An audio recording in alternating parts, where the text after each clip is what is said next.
Hello, Grohort. Thank you for tuning in to me. I'm going to talk with you for a few minutes around the coaching that we're going to be doing with our apprentices. We felt like most of you got familiar with the Grow model during our first coaching stack go round, but we wanted to help you go deeper with it so you could feel a little more confident to enter into these conversations. Um, and so let me just paint the big picture of why this is so important that we're doing this coaching for apprentices. You remember the story that Justin told at our regional training around launching, helping apprentices launch. You may remember he told the story of Gabe, who was an international student, and um, he had a lot of passion to reach his international student friends, was taking risks, inviting folks, and in a conversation, it became clear that something was really happening there. And Justin talked to him about actually planting something there. And initially he was hesitant and said no, he wasn't ready for that. Well, then Justin came back to it, and I think he was coaching him himself, not the student leader, but he he explored more of his barriers to doing that. It really came down to reframing the role of leading this group, and for him to hear that that he had what it took to really create this group, and that as he saw it as a way to really serve his friends, he jumped right in. That's the power of coaching that we've all seen and tasted. It's helping a student sort of tap into a deeper passion, and sometimes helping them think differently about situations so that they can take a risk that God might be inviting them to. And we're not forcing anything, but we're coming alongside of our students and hopefully following Jesus as we do this, and seeing what He may be doing, and raising up an opportunity, a risk to take for students. And especially when it comes to apprentices, we really focus on looking for opportunities for actually helping them start new things with their friends, because it's such a big challenge, a big hurdle for them to jump through. So how are we going to do that? Well, we have this Grow model of coaching that is, you might want to just start glancing at your cheat sheet there. But Grow is essentially, it's a roadmap where we help folks along a journey towards a destination. It's very much like OIA, except for it's GROW, where OIA is kind of the narrative that we're sort of helping our students or whoever we're leading a Bible study with. It's how we sort of navigate what we think is as a good Bible study discussion. Well, GROW does the same thing, and the acronyms help. The acronym helps us guide a conversation, and that's really what Grow does. It's directing a process towards a goal. And if you want to know how coaching is defined at a professional level, essentially a coach is professionally trained to facilitate a conversation. So you see there's so much overlap between how we lead an inductive Bible study and how we want to approach these Grow conversations.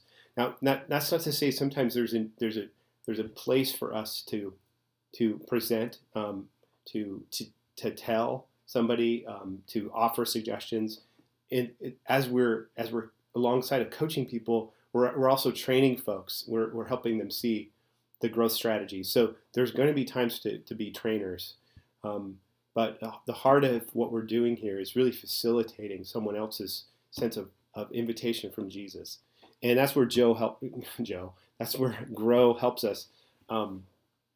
Joe, a new acronym. J stands for join with your student. O stands for no, never mind. Okay, I'm trying to make that up, but that's not working. Okay, so stands for G, stands for Grow.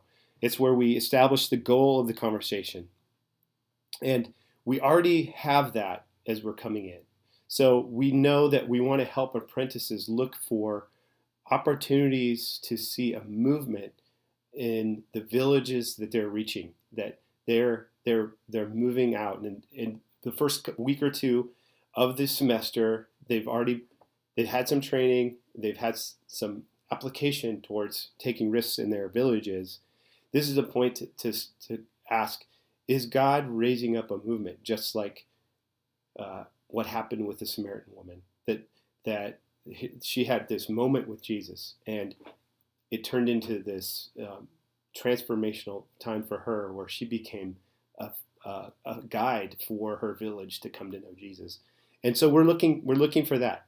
That's the broader goal as we enter this conversation, and we will just tell them that's why we're here at the initial, just like we did with the follow up. It was how to take next steps and follow up. This is looking for potential movements in their apprentice networks. Now, as we debrief their experiences so far, there's also then a need to zero in on a particular goal of this conversation. And sometimes they will be able to name it, and we can help them figure that out. Sometimes we might need to suggest it. But after we've asked the initial question, what are a couple highlights and what challenge are you facing in your village since you've started this apprentice role? We're going to hear a lot about their reality. So in some sense, we're kind of jumping a little bit ahead. This is more of a reality question. It's like helping understand where they're helping them understand their context, and for us too, as well.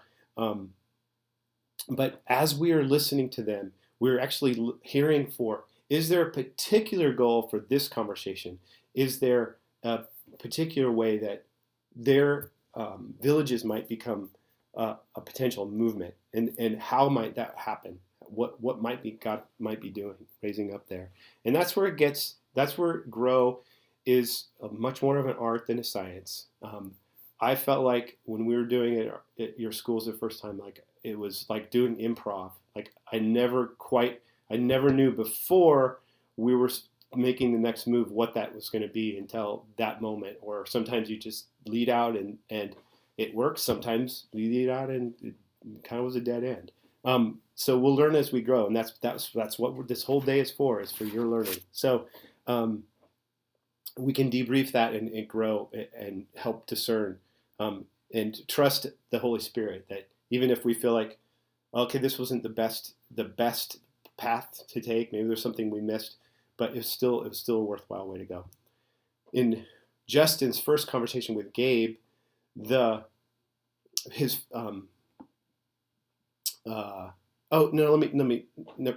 mind that.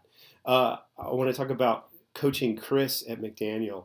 As we were listening to him debrief his first couple weeks on campus, it became clear to me that the biggest thing that getting in the way of him doing follow-up was a part-time job, which is more of a full-time job that only allowed him to be on campus 1 or 2 nights, especially with his freshmen, 1 night a week. And so I just asked, and at the beginning, could we talk about how to free up more time? If there are ways for you to free up more time from work so that you can be on campus more. And that was the specific goal of that conversation. So that's kind of how that worked.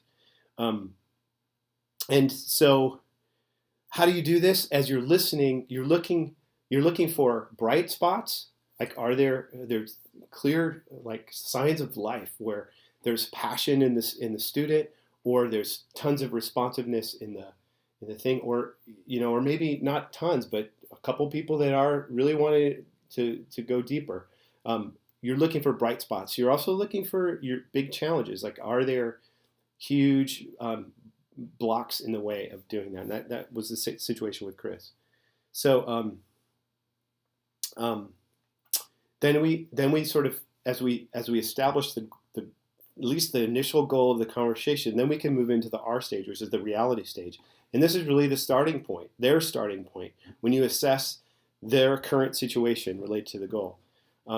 So as we're asking them questions, we're helping them see opportunities and gaps that exist towards this goal. And like I said, we're going to get a lot of this already during the debrief. But as we move into that particular goal, we'll have a chance to focus a little bit, zoom in more on how their situation is related. And so the reality for Gabe, for him, the major block, like to starting a gig type thing with his international student friends, was his definition of leadership that was so high that he didn't feel like he could live up to it. And so talking about that was then kind of the way to resolve that. So that's the reality. And there are tons of different reality questions.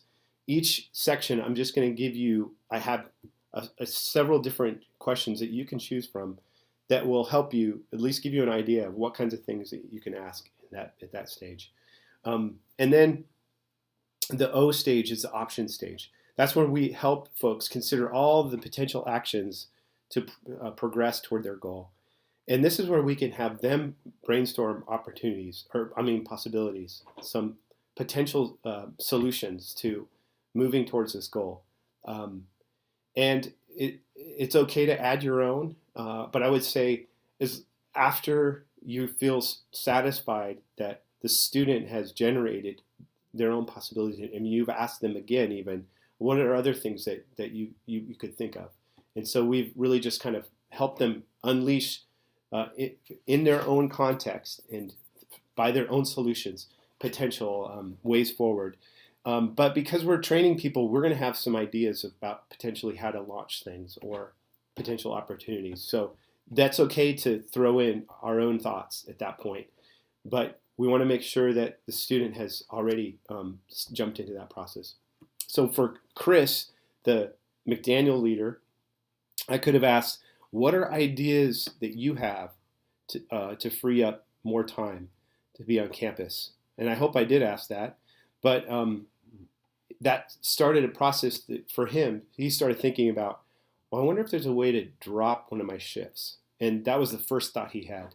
And so we went along those lines, and I'll get to that. So that's the O section, more questions to ask.